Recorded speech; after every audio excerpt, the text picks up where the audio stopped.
국민의 방송 KBS 주진우 라이브. 그냥 그렇다고요.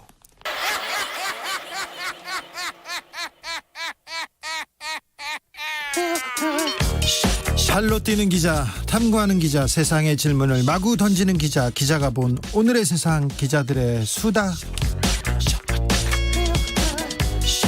라이브 기자실을 찾은 오늘의 기자는 KBS 사회부 송낙규 기자입니다. 안녕하세요. 네, 안녕하세요. 네, 반갑습니다. 네, 반갑습니다. 네, 처음 봤네요. 네, 사회부 이슈팀 소속 기자입니다. 네. 반갑습니다. 저는 알지요? 네, 잘 알고 있습니다. 네. 몇 해 전에 국정감사에서 가장 큰 이슈 중에 하나가 사립유치원 비리였습니다. 그때 깜짝 놀랐잖아요. 그래서 유치원 3법 만들어지기도 했는데 이후에 사립유치원들 좀 나아졌을까요? 사장이 궁금하죠. 근데 그걸 취재한 사람이 있습니다. 바로 우리 송낙규 기자인데요. 어떻게 됐어요? 네, 이게 사실 뭐 방금 말씀하신 것처럼 저희가 이 문제를 좀 다뤄보겠다라고 생각했던 이유가 네. 올해 또 초에 국회에서 유치원 3법이 통과되지 않았습니까? 네, 이제 올해서야. 네. 예, 회계 투명화를 골자로 에듀파인이라는 시스템을 도입한다. 그래서 이게 어쨌든 뭐 회계나 이런 부분에 있어서 어느 정도 투명화도 되고 비리도 좀 잡히겠다라고 생각했는데 네. 직접 저희가 좀 취재를 해보니까 또 현장 상황은 또 그렇지만도 않더라고요. 그대로예요? 아니 좀 나아지지 않았습니까? 물론 뭐 조금 나아진 부분도 있는데 네. 근데 감사에 걸려도 처분을 이행하지 않는 유치원들이 또 있더라고요. 생각보다 꽤 많이 있었고 그래서 저희가 원래 이슈팀이 좀 한바탕 소동이 좀 지나가고 난 뒤에 그 이후 진행 상황이 어떻게 되는지 좀 체크해야죠. 예, 체크하는 경우가 많거든요. 중요하죠, 그거. 예. 예? 그런데 크게 나아지지 않았다는 건가요? 네, 저희가 좀 봤을 때는 이제 뭐 어느 정도 뭐 이행을 하는 곳도 있었지만 좀 이제 그 이런 유치원들 중에는 이행을 제대로 안 하는 유치원들이 특히 경기도 쪽에 굉장히 많이 있었고 네. 그 액수도 생각보다 많아서 이런 부분을 좀 다뤄야겠다. 그래서 취재를 하게 됐습니다. 그래서 KBS에서 보도가 나왔습니다. 유치원 비로, 그러니까 유치원 돈으로 성박물관 입장권을 샀고요. 백화점에서 각종 명품 구입했어요. 이런 유치원이 있어요. 요즘 세상에. 어떻게 된 거예요? 네, 여기는 경기도 파주에 있는 예은유치원이라는 곳인데요. 네. 그 2016년 꽤 됐죠. 4년 전에 이제 경기도 교육청 감사에서 적발됐던 곳인데 네. 그 유치원비로 이제 이름이 에로틱 아트 뮤지엄이라고 이제 성박물관이라는 곳에 이제 입장권을 끊고 이제 라이브 카페도 가고 각종 명품에 이제 속옷까지 샀다가 걸렸습니다. 이게 예. 제가 직접 가봤는데 여기 이 에로틱 아트 뮤지엄이라는 곳을 근데 여기가 19세 이상 성인만 입장이 가능한 곳이더라고요. 근데 유치원생들이 갈 일은 없잖아요. 그렇죠. 이게 여기가 사실 이 자체가 문제라기보다는 유치원 비로 갔다는 게 문제고 간 날짜도 저희가 확인해 봤더니 이제 평일이더라고요. 그래서 평일에 그럼 누가 갔어요? 그것까지는 이제 확인이 안 됐는데 이제 유치원 뭐 이사장이라든가 아니면 원장이라든가 관계자가 갔을 걸로 이제 추정이 되는 그렇죠. 건데. 유치원 선생님들이 아이들과 같이 있으니까 같이 견학 갔을 리는 없잖아요. 그렇죠. 예. 근데 이제 소명 내용에는 이제 뭐 뭐래요? 교사 문화 생활이다. 아, 교사들한테 가라. 이런 식으로 네 이제 직접 가봤다니까 묻겠습니다. 그 에로틱한 그곳이 네. 좀 교육적으로 괜찮던가요? 교육적으로는 이제 당연히 뭐 그 유치원 보내는 원아들의 입장에서 봤을 때 아니, 당연히 가면 당황하지 마시고 네, 괜찮아요. 가기가 좀 그런 곳이었고요. 좀 어땠어요? 글쎄요, 이제 19세 이상 성인들만 출입이 가능한 곳이라는 걸로 제가 대답을 가름하겠습니다. 거기 뭐 있어요? 여러 가지가 있는데요. 제가 좀 방송에 좀 담기가 조금 민망한 내용들도 많아가지고 예. 네, 방송 끝나면 알려주세요. 알겠습니다. 자, 그래가지고 부당하게 쓴 돈이 40억이 넘는다고요? 네, 40억 원이 넘는데요. 이게 총 41억 원입니다. 이게 41억 원을 이제 결국은 돌려줘야 되는 건데 잘못 썼으니까 부당하게 썼으니까 또 내놔야죠. 국고에 이제 돌려주거나 아니면 예. 학부모들에게 이제 반환을 해야 되는데 올해 8월 기준으로 아직까지 한 푼도 반환을 안 하고 있습니다. 아니 이렇게 돈을 함부로 썼으면 유치원비를 함부로 썼으면 교육청한테 걸렸으니까 어떤 교육청에서 그러면 처분이라도 내렸어야 될 거 아니에요? 예, 처분은 이제 당연히 경기도교육청에서 내렸고요. 이런 예. 부분을 이제 잘못했으니까 예. 이제 그 재정 조치를 내렸습니다. 크게 세 가지인데요. 유치원 회계로 다시 보전해라. 예. 그리고 국고로 환수해라. 그러니까 교육청에 반납해라. 그리고 마지막으로 이제 학부모 부담금에 대해서는 환급해라. 이렇게 세 가지 재정 조치를 내렸는데 그랬더니요. 근데 앞서 언급한 예은 유치원 같은 경우는 이제 4년이 지나도록 계속 버티기로 일관하고 있습니다. 이제 감사 결과가 잘못됐다면서 행정소송을 걸었거든요. 이제 불복하는 소송을 지난해 걸었고 이게 아직 재판이 진행 중입니다. 이런 유치원이 많습니까? 제대로 부당 사용한 유치원비 환급하지 않고 이렇게 버티거나 그런 유치원이 많습니까? 총 액수는 얼마나 됩니까? 네, 저희가 그 민주당 교육위원회 권익숙 위원실 통해 가지고 17개 시도교육청으로부터 감사처분 미행 유치원들을 받아봤는데 전체 186곳 유치원이 있었고 아직까지 감사 결과에 따른 행정처분을 따르지 않는 이제 금액이 275억 원에 달했습니다. 네. 많네요. 네, 상당히 많은 편인데 이게 사실 이렇게 버티는 유치원들에 대해서 교육청이 내릴 수 있는 행정처분이 없는 게 아닌데 이제 그러니까 이 행정처분을 이행하지 않았을 때 또 재정 지원을 중단하거나 신규 원화 모집을 중단하거나 좀 심각한 경우에는 강제 폐원까지 조치를 할 수는 있습니다. 그래서 무서워하거든요. 교육당국을 유치원에서. 그런데요. 그렇죠. 예. 근데 이게 문제는 이게 이런 처분을 내렸을 때 결국은 피해를 보는 거는 또 아이들이거든요. 예. 이게 지원금이 끊기면 당연히 그 아이들 교육이나 이런 부분에 있어서 당연히 양질이 떨어질 테고 그렇기 때문에 교육청에서는 이제 아이들이 또 이제 걸려 있는 문제다 보니까 아주 심각한 수준의 행정처분을 내리지는 못하고 있습니다. 그리고 폐원을 했을 경우에는 또 유치원 문이 닫게 되면 거의 뭐 300명에서 400명 가까이 되는 원아들이 또 다른 유치원으로 이제 전원을 해야 되는데 이게 현실적으로 쉽지는 않은 문제거든요. 그래서 저희가 좀 확인을 해봤는데 가장 좀 행정처분을 강하게 내렸던 거는 지원금의 5% 정도를 삭감하는 정도? 이게 그나마 좀 강력한 처분이었더라고요. 이게 다 가장 강력한 게 5% 지원금을 삭감한 거라고요? 그러니까 뭐 유치원들이 돈 함부로 쓰고 말 안 듣죠. 그런데요. 이 부당 사용한 그 액수가 큰 유치원 모두 경기도에 있다고요? 네, 저희가 한번 5곳을 이제 저희가 한번 뽑아봤습니다. 금액 기준으로 상위 5곳인데요.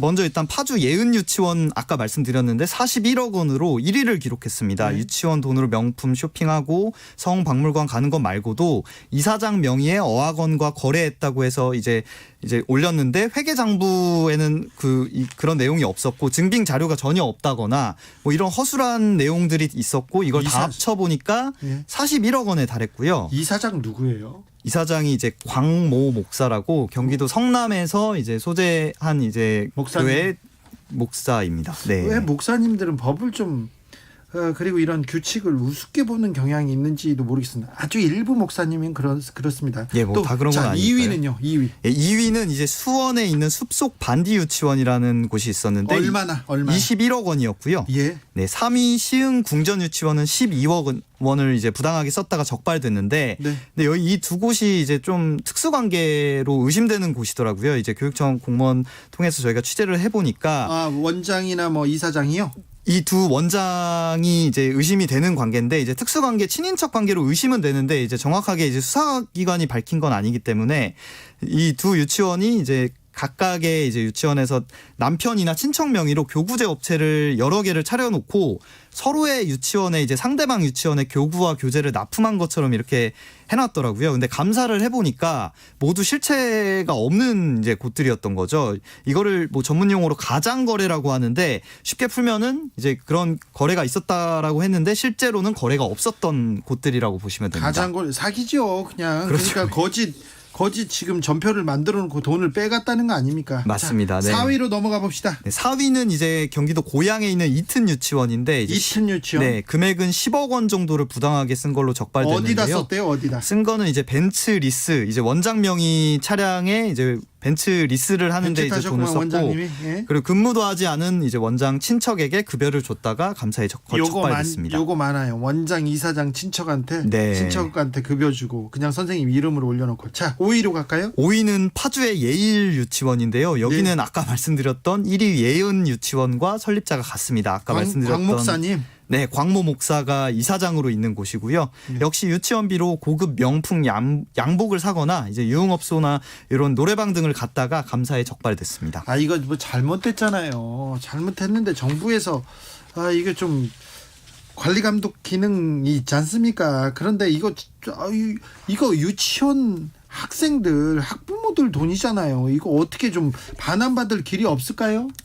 그 사실은 계속 이제 행정처분을 내리고 있는데 이행을 촉구하고도 있지만 그거에 대해서 계속 거부를 하고 있는 거고 예. 그래서 거기에 이제 답답함을 느낀 나머지 학부모들이 직접 소송을 제기하기도 했습니다. 아, 그래요? 네, 반환 소송을 제기한 건데 제가 이분들을 만나봤는데 좀 인상적이었던 부분이 이제 돈을 돌려받는 것도 중요하지만 그것보다 더 중요한 건 유치원들이 이런 식으로 계속 학부모들 돈이랑 나라 돈을 빼먹는데 앞으로는 좀 이렇게 못하게 했으면 좋겠다. 자신들과 같은 피해자들이 없으면 좋겠다 하는 마음에서 소송에 참여했다고 하셔서 오죽했으면 이런 말을 하실까 하는 생각이 들었습니다. 네. 유치원 아이들이 한 1, 2년, 2, 3, 그 정도 다니잖아요. 네. 불합리해도 아이고 졸업하면 우리 아이 끝나면 그냥 지나가면 되지 이렇게 생각해서 이 유치원에서 계속해서 이런 부패의 고리가 끊어지지 않는 거 아닌가 저는 그런 생각도 해봅니다. 2081님은 영리가 목적이 되면 안 되는 직군이 있는데요. 대표적으로 국회의원, 정치인, 사학재단, 사립유치원입니다. 돈 벌려면 다른 일 하세요. 제발 이렇게 얘기합니다. 언론사도 마찬가지입니다. 다른 일 하세요. 제발. 예. 자, 근데 그 유치원들은 뭐라고 좀 옹색한 변명이라도 했을 거 아니에요. 네, 저희가 어쨌든 반론권 보장 차원에서 그 유치원 5곳, 그 상위 5곳을 다 찾아가 봤는데요. 일단 상위 1위와 5위를 차지한 이제 예은 유치원, 예일 유치원은 어차피 이사장이 갔기 때문에 박 목사. 예, 2곳을 다 갔는데 이제 뭐 반론은 이겁니다. 행정처분이 부당했다. 그래서 이제 뭐 감사 결과에 불복하는 소송을 제기했고 그 법원 판결 결과가 최종적으로 나올 때까지 기다렸다가 그 결과에 따라서 처분에 성실히 이행하겠다. 뭐 이런 입장이었고요. 네. 근데 여기가 사실 더 문제가 되는 건 뭐냐면 2017년 이후부터는 아예 감사를 안 받고 있습니다. 그러니까 아니 이렇게 문제가 있는데도 뭐 그 이후에 감사를 안 해요? 그러니까 돈을 돌려내는 거를 못하는 것도 못하는 거지만 이제 그 감사도 우리는 뭐 받지 않겠다 뭐 이런 입장인 건데 이 감사를 거부하니까 교육청이 또 이거에 대해서 고발 조치를 했는데 결과가 이제 벌금 100만 원 받은 게 전부입니다. 그러니까 유치원들 규모에 따라 다르지만 한 해에 많게는 이제 몇십억 원씩 누리과정 지원금을 받는 건데 잘못 쓴 돈도 안 갚고 그냥 이런 식으로 버티는 게 유치원 입장에서는 어쨌든 이윤이니까 계속 이런 식으로 버티는 것 같습니다. 자, 송 기자. 예. 이 유치원 알아야 되겠어요. 다른 유치원도 문제가 있는 유치원 이런 유치원이랑 이사장 이름, 원장 이름은 저는 공개해야 된다고 봐요. 어디 가면 볼 수 있는 방법이 없을까요? 사실 그 설립자 부분 같은 경우는 이제 유치원명을 검색하시면은 어느 정도는 나오죠. 이제 공개가 되기 때문에 추적은 가능합니다. 네. 그리고 이제 저희가 이 유치원 진짜 너무 황당해가지고 이 이사장까지 직접 만나보려고 이제 붙어봤습니다. 근데 이제 만나봤는데 이분이 지금 그 감사 받는 과정에서 그 문제의 2016년 감사 받는 과정에서 감사를 무마하려고 당시 경기도교육청 감사관에게 금 기념패를 줬다가 지금 2심 재판을 받고 있거든요. 아, 이 문제로? 네. 예, 그래서 저희가 의정부지방법원에 가서 직접 입장을 물어보려고 이제 뭐 기다렸다가 만나봤는데 뭐 본인은 할 말이 없다라고만 하고 인터뷰 거절하고 이제 인터뷰를 거절한 상태입니다. 네. 문제 있는 유치원 그리고 여전히 고치지 않는 유치원 어디서 좀 확인할 길이 있다면서요? 예, 저희가 일단 KBS 홈페이지에 미이행 유치원은 어디라고 이렇게 검색을 하시면 제일 상단에 나오는 기사를 클릭하시면 확인할 수 있는데요. 꼭 이렇게 해야 됩니까? 미이행 유치원은 어디 이렇게? 이렇게 하면 이제 상단에 제일 이제 분류가 나오기 때문에 네, 검색하기에는 제일 좀 좋을 것 같고요. 그럼 좀 문제 유치원들의 목록이 쑥 이렇게 나오나요? 저희가 지역별로 미이행 유치원들 목록이 나오는데 이제 적발 내용, 수용 또는 불복 여부, 그리고 이행을 거부한 건지 이행을 지금 진행 중인 건지 표기를 했으니까 참고해 주시면 좋을 것 같습니다. 어제 이 기사가 나왔는데요. 그래서 화제가 됐는데 또 후속 보도, 추가 보도 예정돼 있습니까? 예, 오늘 9시 뉴스에서 추가로 보도를 이어나갈 예정이고요. 오늘 안 그래도 이제 경기도교육청이나 이제 몇 군데 교육청 상대로 국감이 열렸습니다. 그래서 이 문제가 또 나왔기 때문에 저희가 그 부분에 대해서도 다루고 또 이거와 별개로 또 이제 저희가 실제로 이게 그러면은 교육청에서 형사 책임을 위해서 고발 또는 수사 의뢰를 하는데 이게 검찰에서 얼마나 처벌이 됐을까에 주목을 해봤는데 그거 중요해요. 그거 확인해 보세요. 이제 125건 정도가 저희가 취합을 했는데 불기소 처분 난 게 60건이더라고요. 자, 125건 확실히 문제가 있어서 검찰에 갔더니 60건만 기소했다고요. 자, 그래서 오늘 뉴스도 좀 관심 있게 봐주시면은 좋을 알겠습니다. 것 같습니다. 요 문제 왜 검찰은 유치원에 대해서는 솜방망이 처벌을 내렸는지도 좀 확인해 주십시오. 알겠습니다. 지금까지 기자들의 수다 KBS 사회부 송낙규 기자였습니다. 감사합니다. 라디오 정보센터 다녀오겠습니다. 정한나 씨.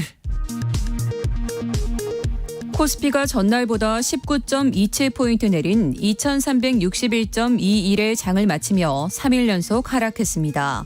원달러 환율은 전일 종가보다 3.7원 내린 달러당 1143.2원에 거래를 마쳤습니다. 부산 해뜨락 요양병원의 집단 감염 발생으로 국내 코로나19 신규 확진자가 하루 만에 다시 세 자릿수를 기록했습니다.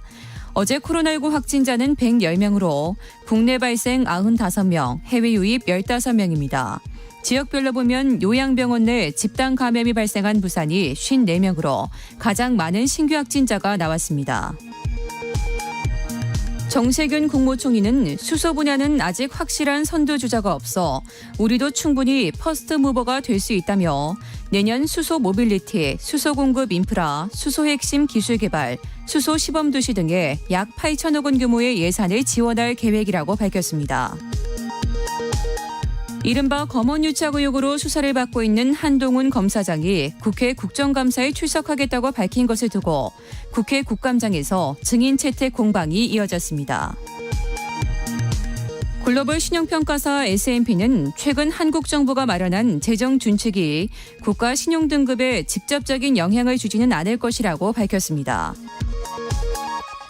토마스 오에야 킨타나 유엔 북한인권 특별보고관은 서해상 한국 공무원 피살 사건과 관련해 북한이 책임을 규명하고 유가족에 보상해야 한다고 밝혔습니다. 지금까지 정보센터 뉴스였습니다. 정치 피로, 사건 사고로 인한 피로, 고달픈 일상에서 오는 피로. 오늘 시사하셨습니까? 경험해보세요. 들은 날과 안 들은 날의 차이. 여러분의 피로를 날려줄 저녁 한 끼 시사. 추진우 라이브.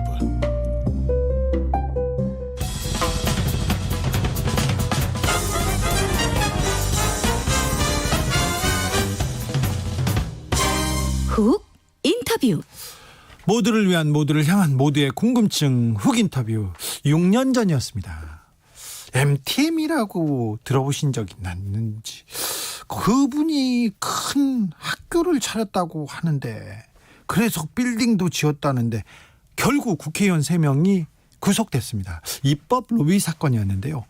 KBS 시사적격팀에서 이 사건 다시 파헤쳤습니다. 취재하고 방송 준비 다 하고 이제 보도를 하려고 하는데 방송 직전에 못 나갈 뻔했어요. 소송이 들어왔대요. 그런데 겨우겨우 나갔는데 그때 무슨 일이 있었는지 제가 물어보겠습니다. KBS 시사직격 정범수 PD 모셨습니다. 안녕하세요. 안녕하세요. KBS 시사직격 정범수 PD라고 합니다. 네, 반갑습니다. 방송금지 가처분 신청이 들어왔고요. 법원에서는 기각하고 방송을 내보냈죠? 맞습니다. 지난주 금요일에 1편 어떤 수사라는 제목으로 내보냈습니다. 어떤 수사, 어떤 사건이었고요. 어떤 내용이었습니까?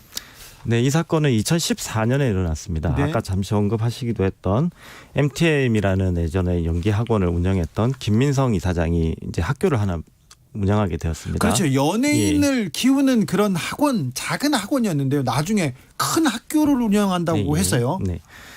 그 학교 이름이 서울종합예술직업학교였습니다. 예. 당시에는. 그런데 이제 학생들이 아마 학교 이름에 가지는 자긍심이나 네. 또 실질적으로 군대 연기 문제 등등이 있어서 직업이라는 이름을 무척이나 빼고 싶어 했습니다. 네. 그래서 김민성 이사장이 이것과 관련해서 입법 로비를 했다. 예. 특히 이제 이제 소관 부처이기도 한 환경노동부 거기 예. 상임위원장인 신계륜 의원 예. 또 김재윤 의원, 네. 신하경 의원 네. 이분들 뭐 소관 부처는 다 다르십니다. 네.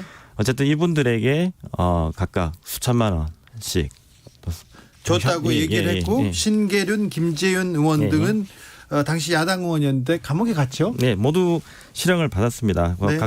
각각 벌금도 받았고요.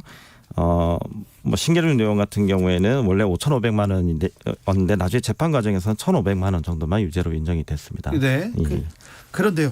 그때요. 이명박 정부 시절이었거든요. 네네. 직업학교였는데 나중에는 대학교로 바뀌었는지 그런데 그 연기 지망생을 모으는 학원이었는데 사람들이 많이 오더라고요. 외국에서도 오고 이게 정부에서 또 밀어준다고도 하고 그래서 그 당시에 테헤란로에 빌딩을 사셨어요. 이 김민성 씨가. 네네. 그 빌딩 옥상에서 밤마다 바베큐 파티를 했는데 네. 그때 당시 이명박 정권의 실세 그리고 박근혜 정부의 실세가 예. 많이 갔어요. 어. 많이 갔어요. 그래가지고 저는 그 옥상 모임 때문에 제가 네. 그 옆에 옥상에 많이 갔었습니다. 건물에. 아, 저보다 먼저 취재하셨군요. 그때 제가 했죠. 그래서 박근혜 예. 정부의 실세, 이명박 정부의 실세들이 여기를 드나들었는데 네.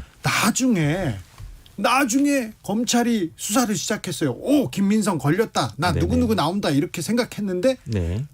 여당 의원 실세들은 다 빠지고 신계륜이 나오고 김재윤 야당 의원들만 나왔어요. 그래서 이상하다 생각했는데 네, 맞습니다. 저는 이상하다고 생각했는데 시사직격팀에서 이상하다고 본 이 문제를 다뤄야 되겠다고 본 계기가 있었을 거 아닙니까? 저는 주 기자님처럼 예전부터 이 사건을 뭐 관심 있게 본 것도 아니었고 사실은 저는 바베큐 파티. 예.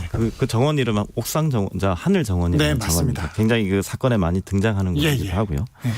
어쨌든 저희는 뭐 이 사건을 특별히 어떤 뭐 대법원 판결까지 끝난 사건이기 때문에 네. 뭐 이 사건 자체가 문제가 있을 것이라고 유념하고 있지는 않았습니다. 네. 근데 이제 이 형을 다 마치고 온 세 분의 의원들이 있었는데 저희를 찾아오신 분은 신계륜 의원님이십니다. 예. 어쨌든 이 사건이 자기가 비록 형을 받았지만 네. 이 사건의 진실만큼은 꼭 밝히고 싶다. 예. 자기가 다시 정치 인생을 뭐 이미 포기를 했다는 말씀도 하셨지만 그럼에도 불구하고 이 사건의 진실만큼은 밝히고 싶다는 말씀을 하셨고 그래서 저희가 사실은 대법원 판결이 끝난 사건이기 때문에 예. 팀 내에서도 좀 고민이 많았습니다. 굉장히 사실 예. 조심스럽게 다뤘겠죠? 사실 반신반의했고요. 예. 뭐 어쨌든 정치 뇌물 사건 같은 경우에는 모두가 다 억울함을 보통 얘기를 하니까요. 예. 어쨌든 그래서 1차적으로 그 세 분에게 다 같이 인터뷰를 했습니다. 예. 그 세 분이 지금 근데 뭐 만나거나 같이 친분이 있거나 이런 상태가 아니에요. 각기 형도 다 다르게 받아서. 예. 근데 세 분들의 진술이 굉장히 유사했습니다. 예. 그러니까 예를 들면 그 당시의 상황은 전부 맞다. 뭐 어느 날 몇 시에 어디서 누구를 만나고 그런 자리에 단 둘이 있었던 경험들도 있었고 뭐 그런 이제 진실 위에다가 어떤 그 가공의 사실이 더해졌다라는 주장들을 하셨고요. 예. 그다음에 형을 마치고 온 뒤에 특히 신계륜 의원, 그다음에 김재윤 의원 이분들에게 김민성 씨가 자발적으로 찾아왔습니다. 예. 찾아와서 뭐 신계륜 의원 같은 경우에는 정말 만나자마자 눈물도 흘리고 뭐 앉지도 못할 정도로 눈도 못 마주치고 이런 상태에서 정말로 잘못했다. 자신이 어쩔 수 없는 상황에서 그러한 일을 했다라는 발언들을 했다고 신계륜 의원님은 저에게 처음으로 말로 전해주셨죠. 근데 뭐 신계륜 의원님은 뭐 그 상황을 녹음하거나 이러지는 않으셨어요. 그래요? 네.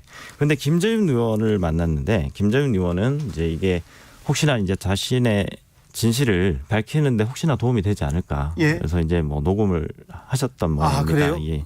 그래서 이 녹취록이 저희 방송에 나갔죠. 그렇군요. 예.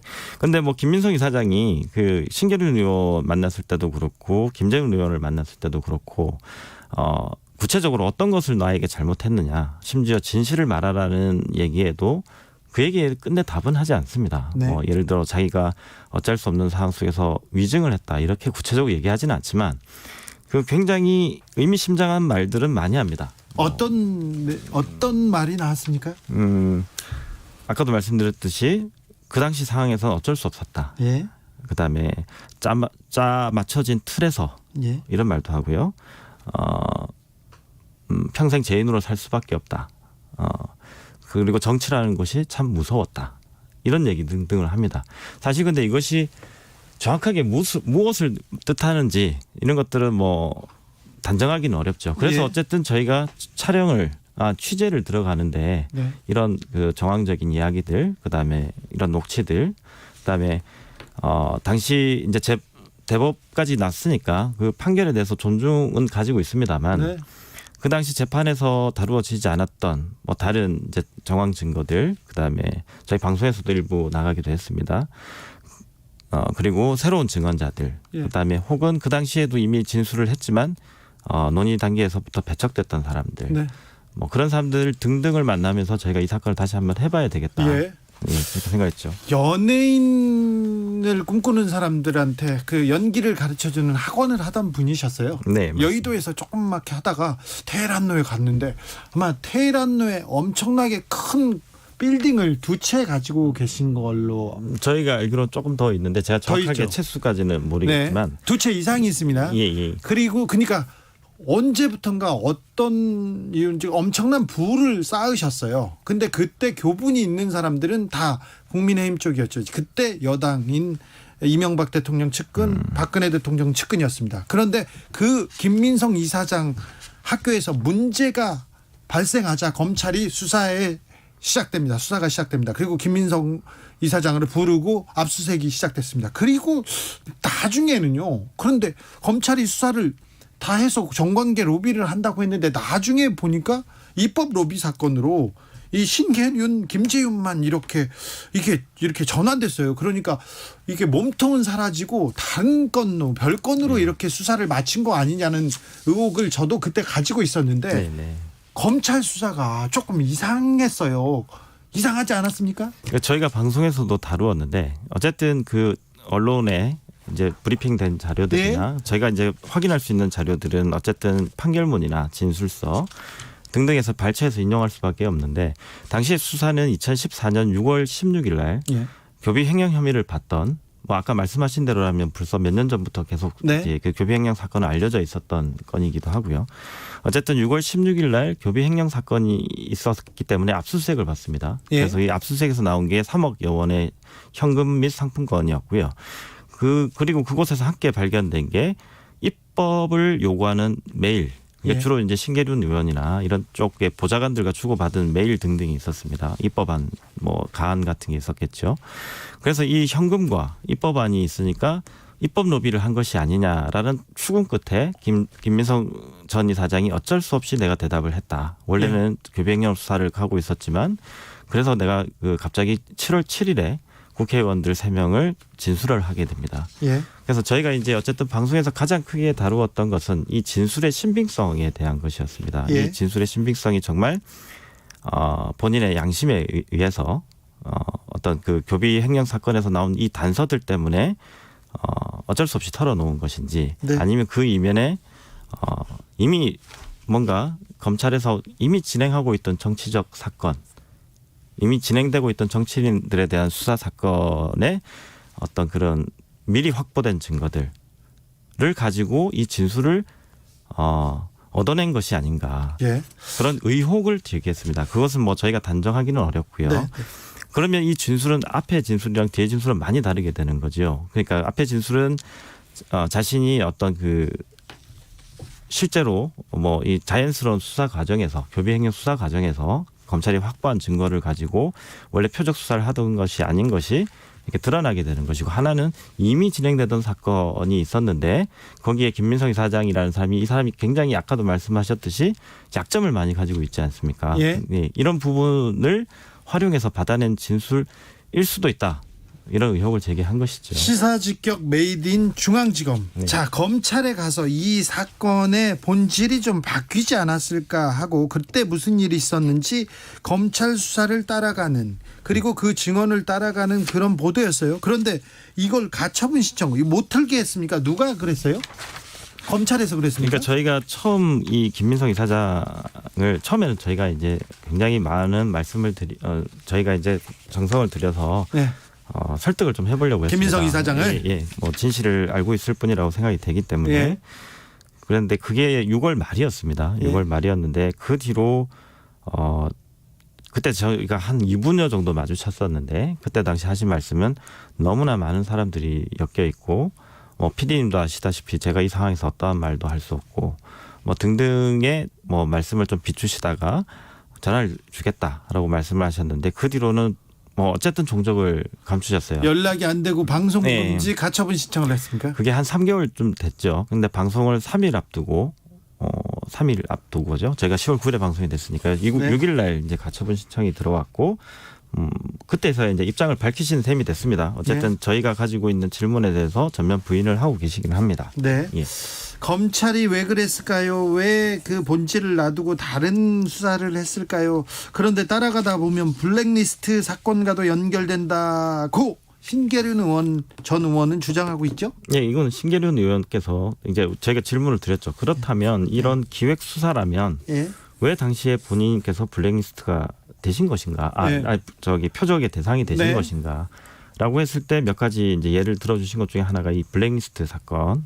실제로 이제 윤희상 평화재단, 윤희상 재단의 이제 이사장이시기도 했으니까요.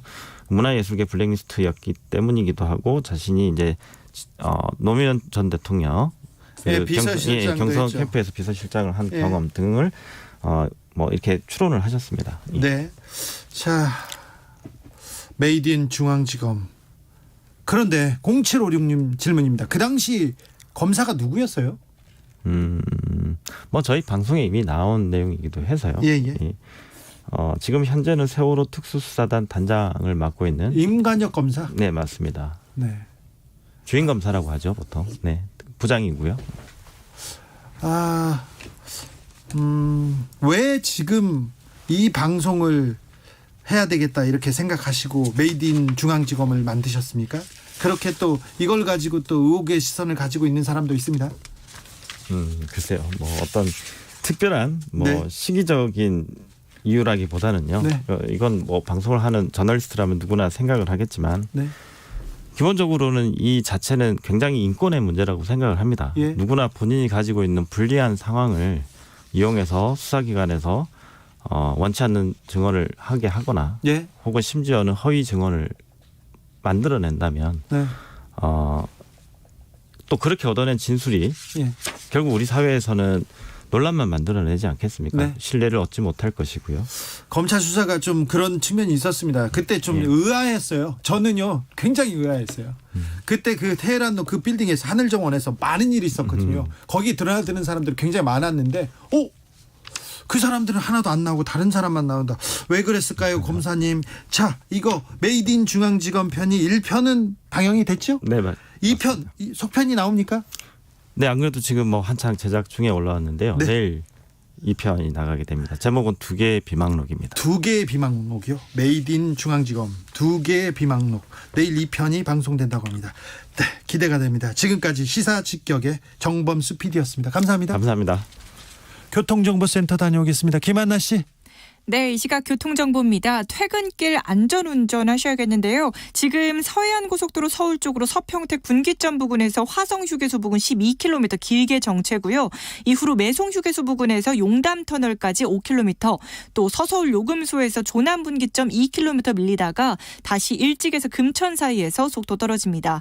수도권 제1순환고속도로는 판교에서 구리 방면으로 노지 분기점 5차로에서 고장차를 처리하고 있어서 뒤로 1km 정체되고 있고요. 일산에서 판교 방면은 일산에서 송내까지 18km나 밀리고 있습니다.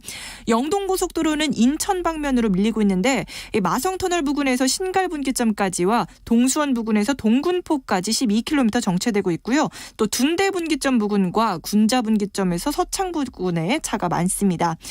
평택시흥고속도로 시흥 방면입니다. 조암 부근에서 송산 마도 부근 16km 더디게 지나고 있고요. 논산천안고속도로 천안 쪽은 남풍새 나들목부터 남천안 나들목까지 7km 사이에서 사고 여파 받고 있습니다. KBS 교통정보센터였습니다. 테이크아웃 시사 나왔습니다. 오늘도 하나 챙겨가세요. 주진우 라이브.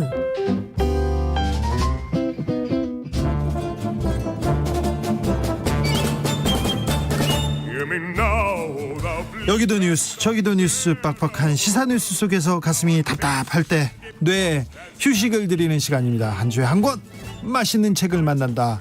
책의 맛. 김갑수 평론가 어서 오세요. 네, 안녕하세요. 정선태 교수님 어서 오세요. 네, 안녕하세요. 네. 마스크 벗고 방송하려니까 이제 속이 다 후련하네. 아, 그런가요? 네, 1단계로 우리 국민들이 잘 해주셔가지고 1단계를 유지하고 있습니다. 많이 쌀쌀해졌습니다. 요즘 어떠십니까? 가을인데 한가을입니다. 네, 햇살 햇볕 잘 드는 곳에 예. 앉아서 하늘 보고 책 읽는 재미로 살아갑니다. 너무 좋죠. 네, 정말 좋아요. 바람은 쌀쌀한데 쌩그랗죠. 예. 벌써. 또 볕은 이렇게 따뜻하고 아이고 좋아요. 지금 저는 며칠 남았어요. 늘 같은 얘기만 해서 좀 민망한데 그 한강 자전거 도로 있잖아요. 네. 거기 걷는 요 날씨 때는 아주 이상할 정도의 기분까지 들어요. 날이 왜 쾌적한 상태의 최고치 있잖아요. 네. 연중에 가장 그 바람 느낌 이런 것들 그 공기의 촉감이 좋은 그 상태인데 좀 전 늦은 시간에 이제 걷는데 강아지랑 같이 이런 날씨를 1년에 한 텀에 맞이하는 것도 좋은 거구나. 왜냐하면 여러 덥다가 춥다가 이러다 맞이하잖아요. 늘 1년 사시 이런 날씨면 이렇게 좋은 거예요. 좋은 걸 모르겠구나. 네. 그러게요. 있을 때 귀한 줄 모르죠. 네. 없어봐야 알지. 지금 가장 좋을 때입니다. 자, 오늘 만나볼 책은 어떤 책이죠? 정선태 교수님이 추천을 하셨습니다. 네, 오늘은 오랫동안 아껴왔던 책 중에 한 권 골랐습니다. 네. 소설가 권여선의 장편 소설 토우의 집입니다. 토우의 집. 네. 네. 권여선. 레몬. 맞습니다. 가장 최근에 사랑을 나온 믿다. 소설. 예, 레몬이 뭐 상을 많이 하고 요새 좀 네. 네, 핫하죠. 네, 좋은 소설들이 많아요. 소설 집들도 좋고요. 예. 장편 소설로는 데뷔작이 푸르른 틈새고 네. 레가토, 이른바 후일담 문학이라고 하는 레가토가 있고요. 제가 보기엔 토우의 집이 제일 좋은 것 같습니다. 토우의 집. 네. 네. 왜 이 책을 선택했는지 저는 금방 알겠습니다만. 네. 일단 재밌습니다. 재밌습니까? 재밌고 가장 이 중요한 장점은 문장이 탄탄하면서도 너무너무 맛있다는 거예요. 찰지고 맛있는 문장. 그리고 요즘 작가들과 좀 다르게 일상을 넘어서서 역사적 상상력과 연결된다는 것, 만난다는 것. 그것 좀 주목할 그렇죠. 만한 것 같아요. 네. 지금 젊은 작가들이 사실은 그 과거 역사 어떤 또 사건에 이렇게 두 발을 딛고 있는 것보다는 좀 발랄함 그리고 그렇죠. 깜찍함 이렇게 가는데 좀 어찌 보면 좀 가벼워지지 않나 이런 생각을 가끔 하거든요. 발랄해서 좋지만 또 이렇게 또 역사 사건 뭐 어디에서 가져오는 그런 것도 힘이 있지 않습니까? 근데 제 오랜 습관이 영화를 보거나 무슨 소설을 읽거나 할 때 사전 정보를 전혀 안 본 상태로 이제 불쑥해요. 네. 불쑥 접한다고. 그래서 오늘 이 방송도 뭐 해야 되니까 할 얘기지만 제가 이 소설을 처음에는 특별한 감회가 없이 그냥 그 이북 다운로드 받아서 지금 예. 끝에 좀 남았어요. 이렇게 읽고 있는 중이었는데 아주 미묘한 감정이 하나 드는 게 있는데 이게 굉장히 슬픈 우리 역사가 담겨지는 소설이란 걸 모르는 채 네. 그 너무나 재미있는 맞아요. 70년대 달동네 풍경. 네. 열세 식구가 새들어서 사는 집에 그 구성원들 특히나 7살짜리 여자애 남자애 딴 집이죠. 네. 둘이서 비밀스러운 모의도 하고 스파이 놀이. 걔 엄마가 돈 꾸러 다니는 또 점집 아줌마 얘기 걔 그러니까 그냥 왜 달동네 오글보글한 얘기를 시간은 1970년대고요. 사막산 아래 삼벌레 마을인가요? 그리고 네. 완전히 한국인만 이해할 수 있는 말맛 있죠. 네. 네. 예? 사막산도 삼벌레 마을이 되는 게 이렇게 하여튼 그 벌레처럼. 구구리 이게 한국어를 외국에서 배우면 죽어도 못 깨닫는 그렇죠. 그 어감이 있거든요. 뚜벅이 할매, 박뚜벅 뭐 어떻게 알아요? 하여간 그래서 너무너무 재미있게 읽고 나가다가 이게 너무 엄청난 그 아픈 역사랑 마주치니까 작가의 소명이기도 하고 능력이기도 하나 그 사건이 없이 그냥 이 달동네 얘기만 행복하게 즐겼으면 하는 그 이상한 마음을 그럴 수도 느꼈다는 있죠. 얘기예요. 네. 우리 주 기자께서 젊은 작가라 했는데 권여선 작가는 젊은 축에는 안 속합니다. 그렇죠. 50대 그러네요. 후반으로 후반이니까 넘어갔죠. 벌써. 네. 그런데 늦게 데뷔한 편이어서 한 40대 작가들과 함께 거론이 되기도 하죠. 그래서 그런가 봐요. 이상문학상을 탄 것도 2019년인 것 그렇죠. 같아요. 꽤 늦은 편입니다. 그래서 최근에 각광을 받고 있어서 네. 저는 젊다고 이렇게 생각했는데 맞다. 나이가 저보다 많았어요. 그래서 젊은 작가들의 큰 흐름이랄까 경향 같은 게 있습니다. 네. 우리 대학원생들하고 얘기를 해봤더니 좀 비루한 일상들에 초점을 많이 맞춘다면은 그 일상이 역사적 상상력으로 비약하거나 이런 소설들은 찾아보기는 쉽지 않죠. 물론 김수미나 또 편혜영이죠. 천운영의 작가들 있긴 하지만 한강도 있고요. 네. 한강도 있고요. 근데 권여선 작가는 이 문장에서부터 역사적 상상력까지 뭐 하나 실망시키지 않는 것 같습니다. 네. 하여간 소설은 글자를 읽음으로 해서 느껴지는 쾌감이 우선이거든요. 맞습니다. 이 비평을 할 때는 이제 서사 구조라든지 의미 분석이라든지 들어가지만 독자 입장에 대해서는 그러니까 이거는 매우 이제 탁월한 작가로서의 탁월함이 우선적으로 돋보이는 것이죠. 네. 얘기 속에 그 조밀한 얘기 속에 그냥 사람을 확 빨려들게 하는 것. 그러니까 네. 지금 정 선생님이 책을 끝내셨으니까 한 몇 분 좀 읽어보면 그 느낌이 확 올 것 같아요. 우진주님께서 둘째 딸 원희가 혹시 권여선 작가 자신인가요? 궁금했어요. 이렇게 얘기하는데 자, 책 속으로 들어가 보겠습니다. 네, 이 문장의 맛 몇 군데만 보겠습니다. 그 뚜벅이 할배 아까 말씀하셨는데 뚜벅이 할배 걸음걸이를 묘사하는 부분입니다. 뚜벅이 할배의 걸음은 뚜벅뚜벅이라고 밖에는 표현할 수 없었다. 인간의 관절이 아니라 기계의 관절이 행하는 운동처럼 보이는 그의 걸음은 이미 통과해 버린 허공에마저 그 흔적을 뚜벅뚜벅 남기는, 그래서 보는 사람의 뇌리에도 그 독특한 움직임이 고스란히 각인되는, 아무리 보고 있어도 질리지 않는 걸음이었다. 걸음걸이를 허공에 새기는 거 보십시오. 네. 절묘하죠. 그리고 이 새댁이죠. 새댁. 영희와 원희 엄마. 새댁이 옷 입는 장면이 있습니다. 좀 살이 쪘으니까 지퍼가 안 채워져 갖고 이제 안 채워지는데 간신히 그 진회색 스커트를 입었습니다. 네. 입고 나서 취하는 포즈를 어떻게 묘사하는지 보겠습니다. 진회색 스커트는 조금도 흘러내리지 않았다. 새댁은 기분 나쁜 동물을 만지듯 양손으로 엉덩이를 쓰다듬고 아랫배를 툭툭 쳤다. 그새 몸이 이렇게 불다니. 폭이 좁은 스커트로 하체를 감싼 채 오른손을 허리에 얹고 말똥한 얼굴로 옆방과 통하는 미닫이의 문고리를 바라보는 새댁의 모습은 손잡이가 달린 커다란 꽃병 같았다. 손잡이가 달린 커다란 꽃병 같았다. 기분 나쁜 동물을 만지듯. 네.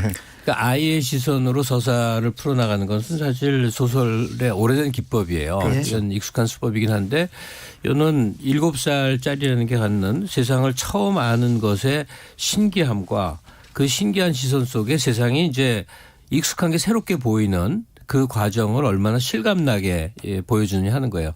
그러니까 이 여자 주인공인 원희가 스파이란 말을 우연히 어디서 알게 된 거예요. 예. 스파이란 말이 너무 멋있는 거야. 멋있는 거야. 그래서 이제 같이 놀게 된 그 남자의 은철이한테 은철이하고? 스파이는 뭐 하는 거냐 서로 막 규정을 해나가다가 나쁜 놈을 그러니까 나쁜 놈 중에 착한 나쁜 놈이라고 그랬나? 스파이 하여튼 역할이 있어요. 그래서 우리가 스파이 되기로 해서 이름을 알아내는 게 얘들의 사명이야. 온 동네 사람들의. 이름을 안 말하잖아요. 누구 엄마 뭐 무슨 아저씨다 이러잖아요. 그 과정 동안에 이제 그래서 독을 만들어 이 나쁜 사람을 죽이자. 근데 그게 이상한 게 아니라 우리 그 어린 시절의 체험과 상당히 맞닿아 있어요. 조금씩 닿았지만 그 누구나 아주 옅은 그 학교 가기 전후에 그 어린 시절에 맞아요. 그 정신세계 그 체험들이 있거든요. 그걸 어쩌면 이렇게 그걸 이 구사해내고 복원해내는지 굉장히 놀랐어요. 네, 그 이름을 알아내는 과정들 있지 않습니까? 말자, 숙자, 나 언년이 하는 것들 있죠. 이름을 어린아이들이 알아낸다는 것은 그 사람의 정체와 정체에 가까워진다는 얘기이기도 하겠죠. 저도 이 생각했는데 남자 김웅영님 질문입니다. 요즘 세대들이 읽어도 공감할 수 있을까요? 70년대면 엄청 힘든 시절, 공무원들도 밀가루 한 포대를 타가던 그런 시절인데 얘기하는데 양 기자 선생님 생각도 나고 그러는데 맞습니다. 이 책에 빠져들 수 있을까요? 충분히 빠져들 수 있습니다. 그럼요. 네. 아니 200년 전 뭐 춘향이 뭐 이런 것도 읽을 수 있는데 그 정확히 안 닿는 한국이잖아요, 이 배경이. 예. 한국 독자의 지금 가령 21살짜리가 읽을 때 신기한 익숙함이 있을걸요? 그렇기도 하고요. 이 아이러니라고 해야겠죠. 이 예. 아이러니가 대단합니다. 반전도 대단하고요. 네. 그리고 스파이 소설이라니까요. 네. 자, 1993님이 오래전에 읽었는데 처음에는 어린 스파이들이 활약이 굉장히 재미있어요. 그런데 갑자기 갈수록 무섭고 슬픈 소설이 읽다 보면 네. 엄청난 역사적 사건을 마주하게 되거든요. 그 얘기를 맞습니다. 근데 해야만 될 것 해야죠. 같죠.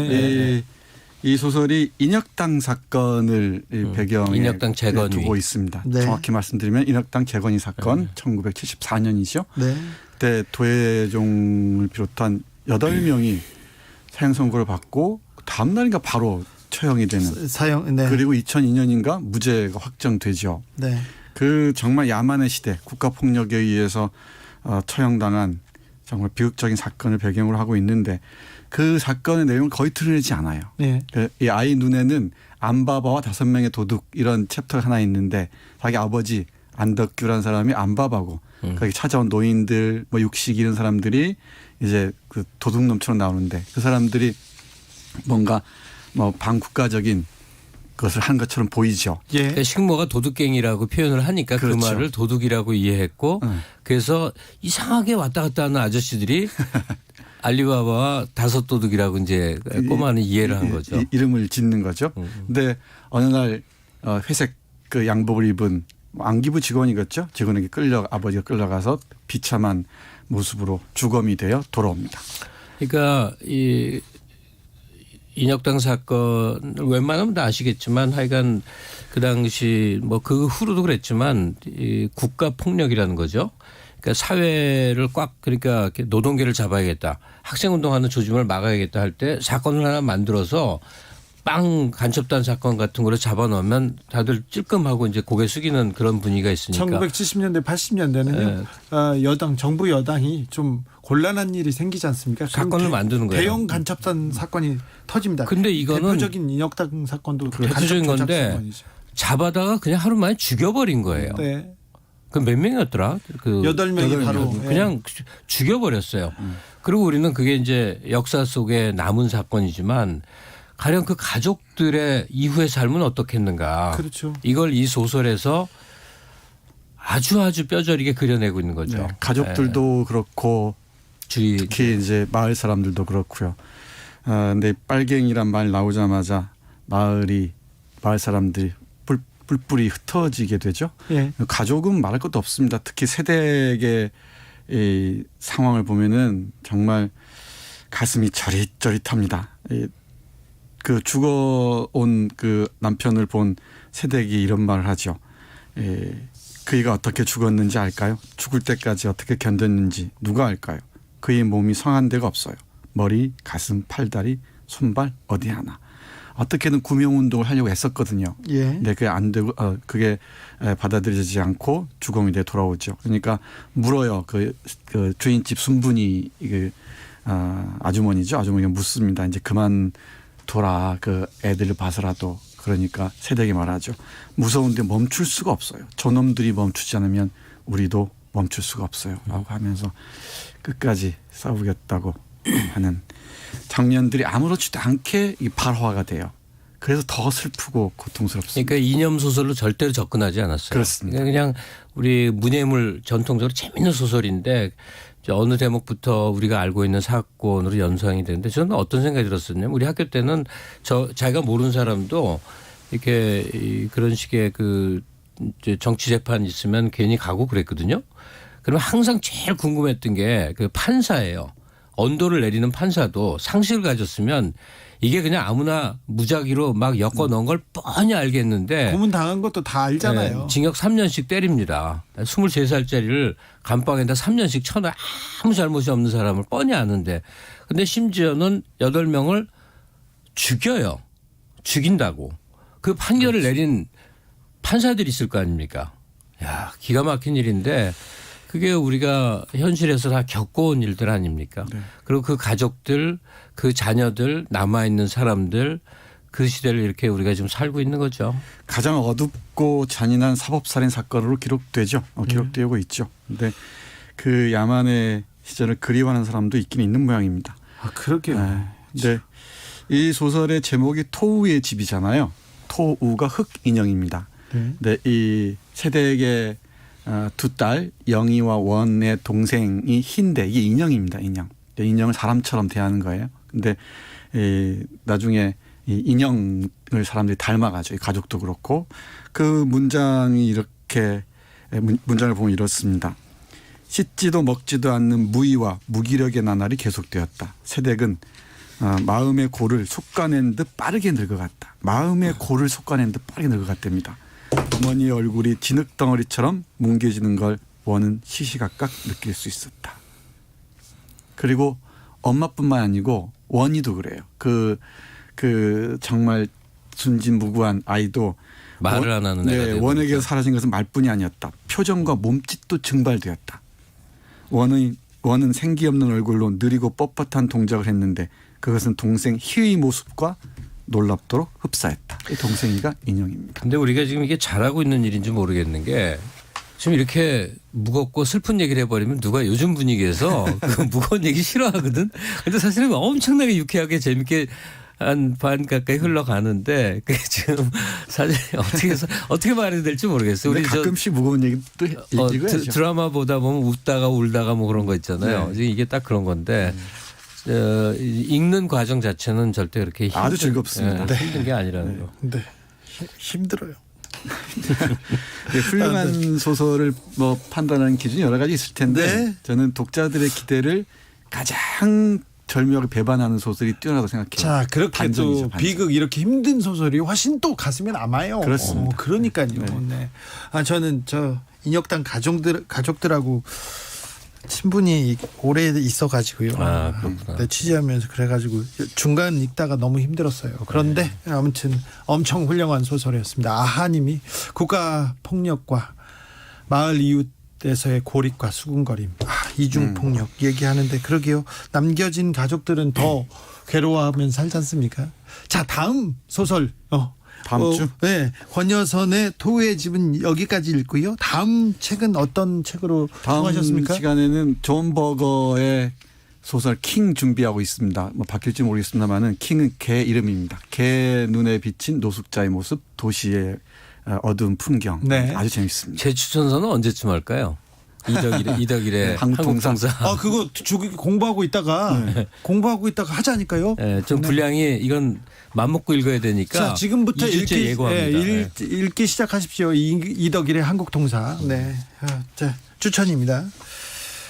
도울 선생님 노자책도 추천입니다. 자, 그리고 오늘은 권여선의 토우의 집 읽었습니다. 다음 주는 킹이요. 네. 네. 그러니까 한마디만 보태겠는데요. 네. 제가 굉장히 좋아하는 작가인데 밀란 쿤데라라고 네. 많이 아시겠죠. 그 쿤데라가 하던 게 있어요.